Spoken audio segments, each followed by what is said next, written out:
Welcome to 1% Wealth, your one-stop shop for any money problem you have or any question you need an answer to about money. It is definitely your plan in your pocket by virtue of that fact. Today's question is whether or not someone should purchase a property with someone who has a lot of equity or money in their property going 100% guarantor, and that by theory would enable the purchaser of the property to buy that house without having a deposit. So there are a few things to think about when buying a property that is 100% geared. Is that one, is the person going guarantor, do they realise the implications of doing that? So an example would be is to go guarantor, you have to generally have a second mortgage placed over the home of the person going guarantor. So that means if you failed to make a mortgage repayment or defaulted on your mortgage, or something went bad and with a business and someone foreclosed on your home for some reason, the person going guarantor, their home is at risk. So that's one thing to think about there is the person going guarantor, do they understand their obligations by going guarantor, and do they realise that they're putting their home equity as security, or their home as security for your purchase as well? And also, by not having a deposit together, when you purchase a home, you need to still have some form of collateral to purchase the property. So there are ways around it. You can get what's called a deposit bond, which enables you to purchase a house without having an actual deposit together. So we'll just get some data up here showing you what a deposit bond is. How does a deposit bond work? A deposit bond, this is just mortgagechoice.com.au. This is by no means a recommendation to use Mortgage Choice. This is just explaining what a deposit bond is. So a deposit bond, sometimes referred to as a deposit guarantee, is an insurance policy that acts as a guarantee to the vendor. So a vendor is someone who's selling their house, just so you know what a vendor is. So it's a guarantee to the vendor that the purchaser will pay the deposit at settlement. A deposit bond acts as a cash substitute that can be used when exchanging contracts and at auctions. This is now, to explain what a deposit bond is it's effectively an insurance contract that if you don't pay up at settlement, the insurance company will help fund that payment for you. So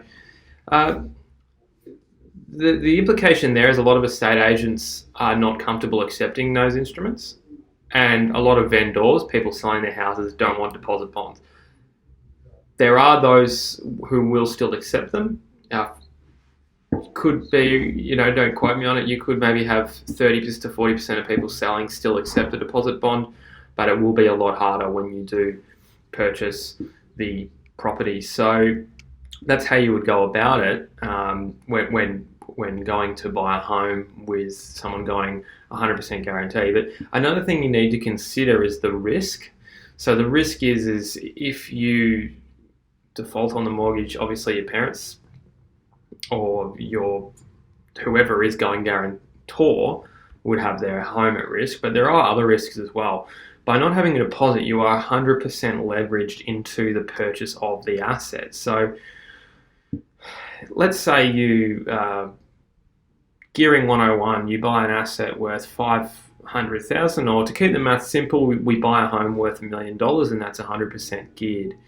If you have 100% gearing, a 10% return will give you a return of $100,000, but a 10% loss will give you a loss of $100,000. So you don't have much room for error if you purchase a home without a deposit, especially if you have other debts already. So looking at something to be wary of here is we've just got a graph here that maps a bit about the property market, and this is just an article from a newspaper, so it's not to be seen as any advice, but you can see here interest rates have come from very high levels down to near zero. So from 7.5% down to zero, the blue line here.